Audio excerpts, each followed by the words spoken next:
पिछले 5 सालों में सिमरी बख्तियारपुर में बहुत सारा विकास हुआ है कि इस नौकरी की बात सबसे पहले अगर किसी ने की सरकारी नौकरी 10 लाख सरकारी नौकरी की तो वो तेजस्वी यादव जी ने ही किया था। सरकार बनने के 20 दिन के अंदर हम लोग ये कानून लाएंगे और 2 साल के अंदर ये टारगेट हम लोग कंप्लीट करेंगे। हम लोग पढ़ाई, कमाई, दवाई, सिंचाई, सुनवाई और कार्रवाई वाली सरकार। हेलो नमस्कार, मैं हूं नीरज कुमार। आप देख रहे हैं मोबाइल न्यूज 24। 17 लाख दर्शकों का फेवरेट न्यूज चैनल बिहार विधानसभा का टिकट का दावेदारी होने के बाद एक बार फिर से सर्वे पर है और अभी हम हैं सिमरी बख्तियारपुर में। सिमरी बख्तियारपुर से वर्तमान विधायक जी हमारे साथ हैं, यूसुफ सलाहुद्दीन जी। और सिमरी बख्तियारपुर का जो स्टेटस है वो मैंने आपको पहले भी दिखाया, जिस प्रकार से सिमरी बख्तियारपुर के लोग चाहते हैं, कितना खुश हैं, कितना नाराज हैं, किसकी होगी जीत, किसकी होगी हार, इस पर भी हमने आप लोगों को दिखाया है अपडेट। यूसुफ जी, बहुत बहुत स्वागत है। आज मैं देख रहा हूं आपको गांव, गरीब और गोबर के बीच में आप आए हुए हैं। ये हकीकत है या फिर जिस प्रकार से कुछ लोग कहते हैं कि वो तो राजशाही खानदान के हैं, बादशाहत है उनके अंदर, क्या हकीकत है, जनता जानना चाहती है। बहुत बहुत धन्यवाद। आपके चैनल के तमाम दर्शकों को नमस्कार करते हैं। और जो आपने अभी सवाल किया, ये मेरे लिए कोई नया नहीं है। हम एक राजनीतिक परिवार से हैं और बचपन से हम लोग ये चीज़ देख रहे हैं। हम लोग लगातार, समझिए, बचपन से ही हम लोग अपने पिताजी के साथ उनके चुनाव प्रचार में हम लोग बचपन से हम लोग, और एक लोगों से यहाँ एक जुड़ाव है। सिमरी बख्तियारपुर जो है, समझिए, एक हमारे कण कण में बसता है। तो यहाँ के लोग हमारे लिए ऐसा नहीं है कि कोई वोटर हैं या इनको हम लोग परिवार मानते हैं। और हम जब से एक्टिव राजनीति में आए हैं, हम लगातार लोगों के बीच रहते हैं, उनके जो भी मुद्दे होते हैं उनसे जुड़ते हैं और जो भी उनका जो भी समस्या होती है उसका समाधान। बिल्कुल, समस्या का समाधान। काम तो बहुत सारा दिख रहा है, लेकिन कुछ ऐसे काम हैं जो आपको भी फील हुआ होगा कि ये काम पहले हो जाना चाहिए। हालांकि मुझे पता चला कि जो रोड सड़कें जर्जर है वो शायद आपने सैंक्शन कर दिया है और ऑन रूट है बनने में। क्या ये सब चीज़ें और पहले होता तो और बेहतर हो सकता था? कुछ सड़कें रह गई है, लोगों के समस्याओं में ये एक मूल मुद्दा है। देखिए, हम लोग 2020 से और 2020 से लेके 25 अगर हमारा कार्यकाल देखा जाए जी, तो इस पिछले 5 सालों में सिमरी बख्तियारपुर में बहुत सारा विकास हुआ है। तो 5 साल में आपको याद होगा, पहले समझिए 1-1.5 साल थोड़ा डिस्टर्ब रहा, कोरोना का समय था, लेकिन तो आप अगर जोड़ेंगे तो 3-3.5 साल का जो समय हमको मिला उसमें बहुत काम हुआ है। सिमरी बख्तियारपुर को एक बहुत बड़ी सौगात मिली है। 415 करोड़ की लागत से सिमरी बख्तियारपुर में डेंगराही पुल बन रहा है। लगभग 3 किलोमीटर लंबा कोसी नदी के ऊपर जो पुल बनेगा, तो एक बड़ी आबादी, जो लाखों की आबादी जो एक नदी के कैद में थी, उनके जीवन स्तर में बहुत सुधार आएगा। तो ये एक बहुत बड़ी उपलब्धि रही हमारी। इसके अलावा 25 करोड़ का पीपा पुल घोकसम में बना। इसके अलावा आप देखिएगा, हमने डकराधार पुल के लिए मांग किया और सकारात्मक जवाब आया बहुत जल्द। वो भी हमको लगता है आने वाले समय में वहाँ पे भी पुल बनेगा। और घोकसम में हम लोग ने मांग किया है कि एक उच्च स्तरीय स्थायी पुल बने। जहाँ अभी पीपा पुल है वो 6-7 महीने चलता है, उसके बाद उसको खोल दिया जाता है। तो वहाँ भी हमने स्थायी पुल का मांग किया है। इसके अलावा देखिएगा तो शिक्षा के क्षेत्र में भी बहुत काम हुआ है। सिमरी बख्तियारपुर को हमारे प्रयास से आदर्श डिग्री कॉलेज मिला, जो 15 करोड़ की लागत से बनेगा। और इसके पहले भी देखिए सरकारी ITI कॉलेज खुला, NM स्कूल खुला, और भी लगभग समझिए हम लगातार जितने यहाँ स्कूल के हम लोग जो अध्यक्ष होते हैं, तो हमारा शिक्षा पे विशेष ध्यान रहा और लगातार ये तो बड़े बड़े काम हो गए। जो बड़े काम अभी और सुन लीजिए, कुछ यूनिक जो गरीबों के लिए किया हो, छोटे छोटे काम गिनवाइए। इसके अलावा आप देखिए, लगभग हमको लगता है 200 लंबी दूरी वाली जो सड़कें होती है RWD विभाग, वो हमारे अनुशंसा पर सिमरी बख्तियारपुर विधानसभा में हम लोग खोज कर उस जो वैसी सड़कों को हम लोग लाए हैं। आज आप देखिएगा पूरे सिमरी बख्तियारपुर में घूमिएगा तो कहीं भी ऐसी लंबी दूरी वाली कोई ऐसी सड़क बची नहीं है। बिल्कुल। तो लगातार पुल पुलिया, सड़कों का जाल बिछाने का हम लोग काम कर रहे हैं। आप देखिए, सिमरी बख्तियारपुर को हमारे पिताजी आदरणीय चौधरी महबूब अली कैसर साहब यहाँ के पूर्व सांसद हैं, उनके और हमारे संयुक्त प्रयास से सिमरी बख्तियारपुर को अमृत भारत स्टेशन मिला 14.5 करोड़ की लागत से। देखिए क्या शानदार स्टेशन बनकर तैयार हो गया है। हम ही लोगों ने उसका शिलान्यास किया था, बहुत जल्द उद्घाटन भी होगा उसका। इसके अलावा आप देखिए हमारे यहाँ बिलवारा पंचायत है, वहाँ बहुत कटाव की समस्या थी। वहाँ हमने लगभग 6.5 करोड़ की लागत से जल संसाधन विभाग और आपदा विभाग से पूरा प्रॉपर जो बोल्डर पिचिंग वाला होता है ब्रैकेटिंग के साथ हमने कटाव रोधी काम करवाया। आप देखिए कारू बाबा स्थान में सुसज्जित छठ घाट हमने दिलवाया। तो इस टाइप के बहुत सारे काम हुए। लगभग 34 खेल मैदान सिमरी बख्तियारपुर विधानसभा में आए, बिल्कुल छोटे छोटे जगहों पे। तो हमको लगता है कि जो 5 साल का जो हमको समय मिला उसमें हम सिर्फ और सिर्फ विकास पर केंद्रित रहे, सिर्फ हमने विकास की राजनीति बिल्कुल विकास की राजनीति किया है। और यही दिखता है कि यहाँ पे इनके साथ में महिलाएं भी हैं, बुजुर्ग भी हैं, बालक भी हैं और युवा भी हैं। एक चीज़ जो सबसे बड़ा मुद्दा है, तेजस्वी जी घूम रहे हैं कि उन्होंने अपने कार्यकाल में युवाओं को नौकरी दिया। हालांकि बीजेपी या एनडीए सरकार कह रहे हैं कि मुख्यमंत्री नीतीश कुमार ने दिया है। ये मुद्दा बरकरार है आप लोगों के पास या वो उसको एनडीए वाले ले गए? देखिए ये तो सब लोग देख रहे होंगे कि इस नौकरी की बात सबसे पहले अगर किसी ने की सरकारी नौकरी 10 लाख सरकारी नौकरी की तो वो तेजस्वी यादव जी ने ही किया था। 2020 के चुनाव का पुराना आप लोग वीडियो खंगाल कर देखिएगा। तो जब हमने ये मांग उठाया तो बहुत लोग कहते थे कि ये असंभव है, नहीं हो सकता।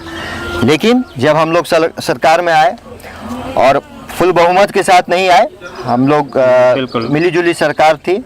हमारे नेता आदरणीय तेजस्वी यादव जी डिप्टी सीएम रहते हुए सिर्फ 17 महीने के कार्यकाल में उन्होंने लगभग 5 लाख सरकारी नौकरी देने का काम किया, जो कि कभी ऐसा नहीं हुआ था। ये एक ऐतिहासिक काम हुआ बिहार में और लगभग 3.5 लाख नौकरियों को प्रक्रियाधीन करते हुए हम लोग गए।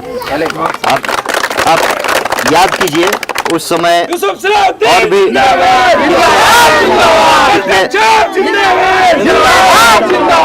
उस समय और भी बहुत ऐतिहासिक काम हुए। जैसे पहली बार जातीय जनगणना हुआ बिहार में और उसी पर आधारित आपको आरक्षण का दायरा बढ़ाया गया। उस समय आप याद कीजिएगा तो बहुत सारी पॉलिसीज़ बनी, sports policy, tourism policy, IT policy. 50,000 crore का निवेश बिहार में आया, एमओयू साइन हुआ। तो हम लोग ये सब, इसके अलावा जो 2-3 हमारे नेता का जो मैं आ रहा हूँ विजन है वो बिहार को प्रोग्रेस के रास्ते पे ले जाने वाला विजन है। जिस प्रकार से आप लोग मुद्दा उठा रहे थे, माय बहन योजना के तहत आप देंगे 2500 रुपये, बिजली फ्री करेंगे या फिर पेंशन बढ़ाएंगे, युवाओं के लिए करेंगे, महिलाओं के लिए करेंगे, इनमें से कई चीज़ों को तो उन्होंने लागू कर दिया है। जैसे महिलाओं को 10,000 रुपये देने की बात है या फिर क्या कहते हैं पेंशन 1100 करने की बात है, बिजली फ्री करने की बात है। ये सारी चीज़ जब वो लोग कर रहे हैं, मतलब वो लोग इन मुद्दों को एक तरीके से चुरा लिया है आपसे, तो इन चीज़ों को आप जनता तक कैसे समझा पाएंगे कि ये योजना आपका है या उनका है? देखिए जनता भी अब जागरूक है और सब जानते हैं कि सबसे पहले इसकी बात किसने की। और हमने जो हमारा जो मैनिफेस्टो है वो हमने 200 यूनिट बिजली की बात की है। यहाँ 100 यूनिट मिल रहा है। तो जब हम लोग सरकार में आएंगे तो 200 यूनिट बिजली हम लोग फ्री देंगे। हम लोगों ने माय बहन मान योजना की बात की है।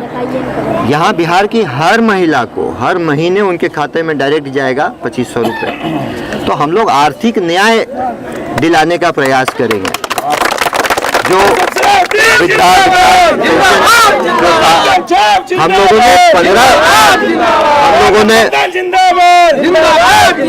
लोगों ने 1500 रुपये देने की बात कही है।